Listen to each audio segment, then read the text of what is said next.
West Bengal মাদ্রাসা service কমিশনে এই কোশ্চেনটা এসেছিল যে আলফা ডি গ্লুকোজ আর বিটা ডি গ্লুকোজ এই দুটোর মধ্যে আমাদের সম্পর্ক কী। তো আলফা ডি গ্লুকোজ আর বিটা ডি গ্লুকোজের স্ট্রাকচার আমি এঁকেছি এখানে। আচ্ছা, এবার এখানে আমাদের বুঝতে হবে এপিমার আর অ্যানোমার, এই দুটো ইম্পর্টেন্ট জিনিস, এই দুটো আমরা বুঝবো।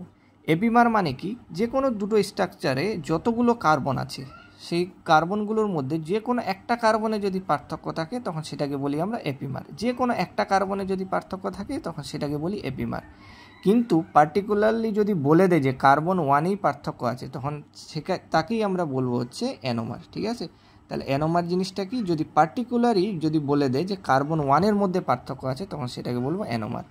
এবার এই দুটো স্ট্রাকচারে দেখো 2 থেকে 5 পর্যন্ত দেখো কোনো জায়গায় কোনো পার্থক্য নেই। যেখানে ওইচ এখানে যেমন আছে সেখানে এখানে ওইচ আছে, যেমন এখানে ওইচ আছে তেমন এখানে ওইচ আছে, কিন্তু পার্থক্যটা কোথায়, পার্থক্যটা হচ্ছে কার্বন ওয়ানের মধ্যে। এখানে যদি দেখো কার্বন ওয়ানে ওইচ গ্রুপটা বিলোতে আছে, ঠিক আছে, এখানে কার্বন ওয়ানে ওইচ গ্রুপটা এভাবে আছে, এই দুটোই পার্থক্য।